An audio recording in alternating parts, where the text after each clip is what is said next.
Hello, we are gonna do a homemaking day in the life video. I have a lot of projects that I'm working on today, so I thought I would show you what I'm doing.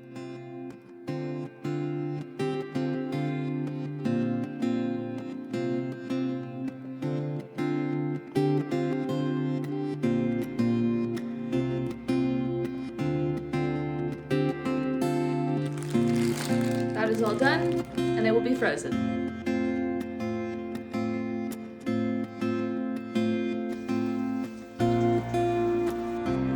Okay, so here is what is going on in our kitchen.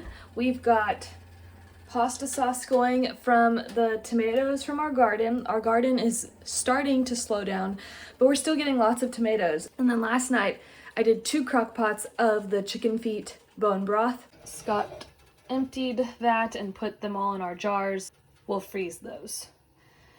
And then we've got our tea going, so we've both felt a little scratch at the back of our throats. So to prevent that from getting any worse, we have been doing a decoction tea of ginger root, echinacea root, and licorice root. And that has seemed to greatly help. So we drink this like at least 3 times a day. I always do it in a big pot, and with roots, you can always reuse them. So after you boil the water, add your herbs, put a lid on it, let it simmer for 20 to 30 minutes, then we'll drink it, and then usually I'll add more water to that and save that for later, and then I'll redo the process all over again. And Rosemary Glassjar says you can do it more than twice, but I noticed that after the second time, it's pretty much, for me, all the flavor's gone. So I usually only do twice. So right now, I'm going to slice up our cucumbers and make pickles. So I amazingly got 3 pounds of cucumbers. I am so amazed. So I am following a recipe that now says you cover this with salt and then ice and water, and then you let it sit for 3 hours. And this is why we double check recipes. It also called for onions before we do the water, ice, salt process. So we've got our onions. Now time to add salt, I guess. I'll link this recipe below in case anyone is interested in it. I've never had it before, so I don't know how good it is. Okay, so the pasta sauce is simmering. The pickles and onions are sitting here, and I'm going to make us, well, it's not really making anything because it's just oysters and raw cheese. In the Freely Rooted course, I'm sure a lot of you've heard of their podcast. I signed up for their course back in May because there were so many really good testimonies about fertility. So I thought I would do it. And I haven't been the greatest at sticking with the course, but I've been pretty good at applying everything that I've been learning. The one thing that I haven't brought into our diet is oysters. So we now have the, I think it's Crown Prince. Yeah, the Crown Prince brand. And I'm gonna try it with cheese. Neither Scott nor I have ever had oysters, so this is gonna be our first time trying them. Here's what we've got. So they smell like mussels to me. When we were in South Africa, Scott and I eat mussels with chutney and pickles on crackers. We really like that. So this is just what that reminds me of. We'll see if it tastes the same. You want to make sure you get the oysters that are in olive oil and not in any other gross oil. And then we've got our raw cheese, and then I made pesto yesterday, so I think that would be good with it. Crackers would be really good. I wish I had crackers. What do you think? Yeah. Is the pesto good with it? Mm-hmm. Tastes like the mussels we have in South Africa. Really? Mm-hmm. Man, I wish I knew how to make chutney, because I feel like that would be really good. I think they're flavorless. I don't think they taste like much. Tastes like mussels. Yeah. Like, it's not slimy. It's like very meaty. Kind of dry. And I think this would be something we would snack on every day. See? This is what they look like. Yummy. Bon appetit! The last time I mentioned the Freely Rooted course that I was taking, I had a few questions about what my thoughts on it were, because several of you guys looked it up afterwards. So, like I said, I signed up for it because I was listening to their podcast first. The first time I listened to it, I was just in tears because this was the first time I felt like I heard people, Christian women, talking about diet in the way that I had been like craving, like freedom with it, because just the health journey that I've been on, I feel like I've tried everything. And so it was really encouraging to hear their testimonies of their own journey, and everything just felt like it made sense. So in order to fully understand what I'm talking about, you'll probably have to go through and listen to the podcast. It is things that is a little bit contradictory even to like the holistic natural side of things. Like they recommend you not taking zinc and vitamin D supplements. When you look more into it, that it makes sense why. I think it's just, for me, I've been in the natural realm for so long, and like we go to a chiropractor, acupuncturist, and they very much recommend taking fish oil, taking vitamin D. And so it's interesting in that way. There's just a difference in why. And in the course, she explains it really good. One benefit of the course is you get access to the Facebook group of everyone who has signed up for the course.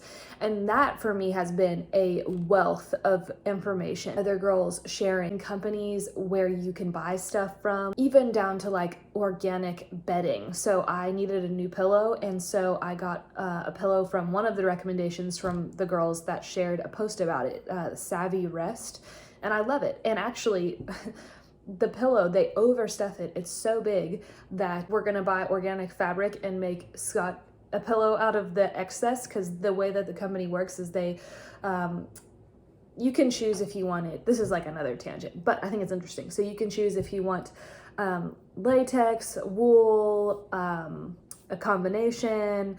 They have a bunch of different options, but I decided to do the latex wool one just because the description I felt like sounded more like my type of pillow. And it'll be 2 organic pillows for the price of 1. I did order when they had a sale going on. I think it was $110 or $120. I can't remember exactly, but I will put the link to that company below, Savvy Rest. But I wouldn't have found out about them if it wasn't for this group. Having access to a like-minded group of people that you can ask questions to, or just see other people's questions and what they're asking and what the answers are, I think that's really helpful. Another thing is you could probably find all the information that's in the course just by doing your own research, like through Ray Peat or pro-metabolic eating, but Corey does a really good job of putting it all together so that way it's easy to understand and it's very practical, so you can apply it really easily to your life.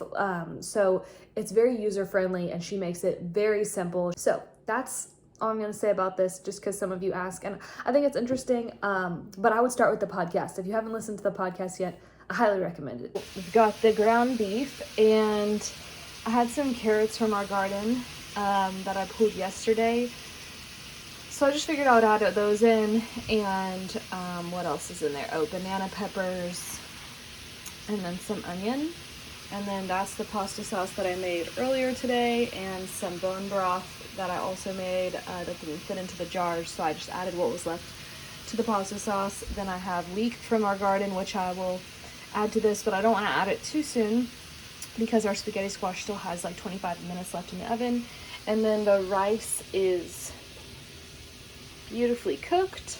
You can make your meat stretch, especially ground beef, by adding rice to it. It'll be a few more weeks until we get our half of a lamb, and then even longer until we get our quarter cow, and we don't have much meat left. We got our cow May, so we've gone through pretty much everything. I think we just have ground beef left, and then the pickles is still just staying warm until we're done eating, and then I'll do the canning process. And then yeah, the spaghetti squash is in the oven. So this is dinner for tonight and probably tomorrow night, actually. Dinner is done, it's delicious, and we have an abundance for tomorrow, so praise God. I've been working on this project like here and there throughout the day, but I do bookbinding. I may have said that in a previous video, but I make handmade journals. My sister taught me, a long time ago, probably 12 years ago. And we would go to like craft shows and Christmas shows. The past few years, I've kind of slowed down on making them because Scott and I were always around the Christmas season or the fall. We always seem to be in a transition season. So this year I've tried to get a little bit ahead and start making journals. And so part of that process is folding paper. So here is the paper I have folded so far. So I fold them in half and then I slice them. And this is not your just regular computer paper. I use a higher quality paper because I think it looks nicer. This is the first step to journal making, and I usually like to make my journals like in bulk sessions. So I'll do a whole bunch of paper, do a whole bunch of cutting, make the signatures, and then make the covers.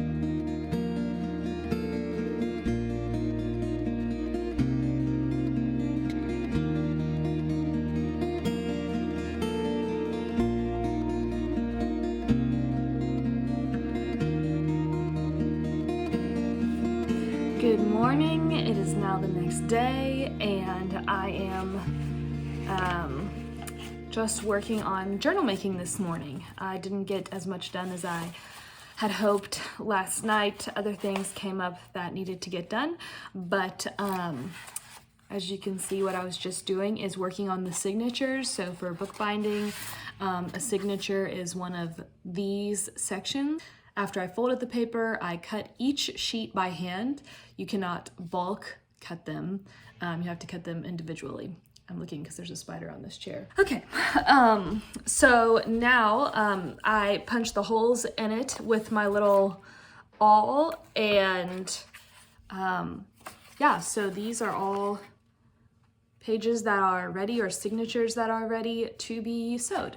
So then I will have some journal covers that I already have done.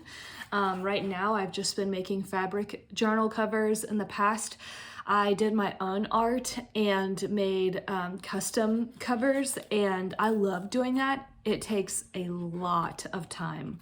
And so I'm trying to sell these at a fair price for the amount of time that it takes to make them. But when I make each individual cover, as cool as it is and as much as I love it, and I do hope to get to that this year, it takes so much more time. It's a lot of work. So right now I'm doing the fabric covers, which I love the fabric journals, and then I'm also gonna do some paper covers. I get this really beautiful paper in, and I still have some from the previous years that I've ordered, so I'll make some journals with those. Yeah, I thought I would show you this process. I did can the pickles last night, and so I'll show you. I got 4 of these size jars, actually 5 of these size jars, but only 4 of them sealed through the canning process. I think the one I filled too full, and so the seal didn't make it, so that one's just gonna be in our fridge, and the recipe says after 4 weeks it should be ready to eat, because it'll be the best flavor. I'm gonna save this recipe because I think this is something that will be fun to play around with next year, like by adding hot peppers to it as well to make spicy pickles, because we love spicy pickles, but I didn't want to mess with a recipe that I didn't even know if I liked. So I think this recipe will be a good base recipe to kind of make into my own next year. I'm assuming that's gonna be it for my canning this year. I keep putting my water bath big pot away because I keep thinking, oh, this will be it, this will be it.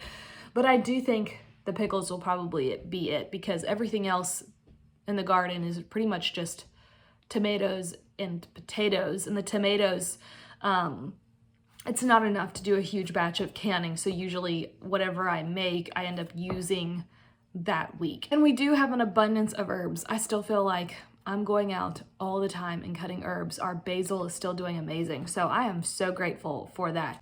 Okay, so this right here will make up 14 journals. However, I am thinking about making some extra thick journals.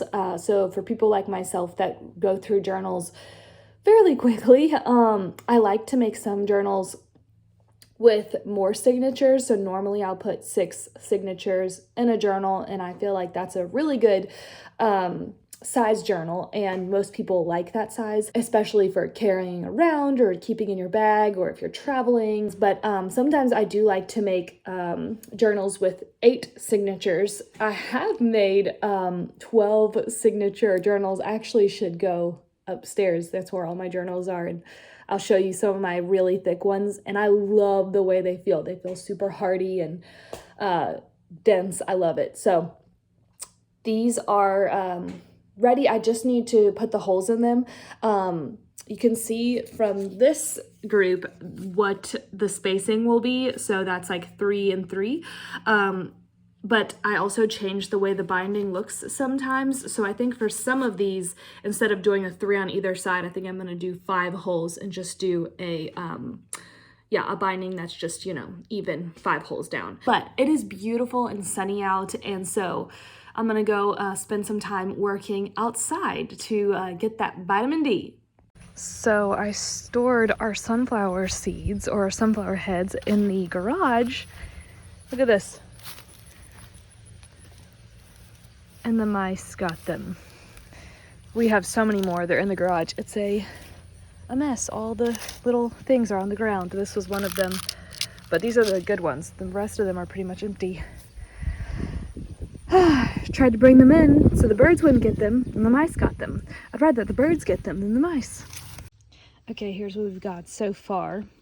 So we had that giant one over there, and I've kept those seeds separate because I planted multiple mammoths, but that one was the biggest. I don't want to do a trial next year and see if these seeds from the biggest mammoth we got will stay huge, or if, because that was also a mammoth seed, but it definitely wasn't as big. And then I still have all of these guys. These are our evening sunflowers, which were beautiful, so I need to work on those next. Okay, so here is the ones I have completed now. Here is what I mean by fabric. So it's on nice sacking. So it's not just straight fabric. I've got a whole bunch of different ones going. And I'm loving the way that they've turned out. I love the vintage look of these fabrics. I think it's so beautiful. So I've gotten these fabrics from our local quilt shop down the street. I love just walking in there, and they have fabric like aisle after aisle of floor to ceiling rolls of fabric, and it's just so inspiring. And I've got this little bumblebee one, and each one is very unique because I do different fabrics on the inside. And then I've got these over here. I love these floral ones. I think that is so pretty. And a little tractor. And this pretty mustard yellow pattern. And then this one, just the texture feels so nice. And then I've got another floral one. So these are all the ones that I have completed. Okay, so now we're upstairs, so I thought I would show you these. So this one is one of my favorite journals I've ever made. So I actually got this when I was in Guatemala. It was a little coffee sack, and I just had the bag for the longest time, and I wasn't actually like using it for anything. So I was like, oh my gosh, why don't I use the burlap to make a journal? And it turned out so cute. I just love it. And as you can see, this one is the extra thick binding, but it just feels so nice. And this is a bigger one than the ones that I have downstairs. So yeah, I also have made my own paper before. So these are all my journals that have already been used, but still you'll see they're definitely worn. But this is what I was talking about when I would like hand write or make unique covers. This is just canvas that I put paint on. Another fabric one, but you can see the extra thick binding, and again, I love the way that those feel. And there's one that I hand wrote. Also make journals out of leather, so this is one of those, and again, I love the way it feels. So I think I will wrap up this video here. I bless you guys, I bless your homes, and God bless.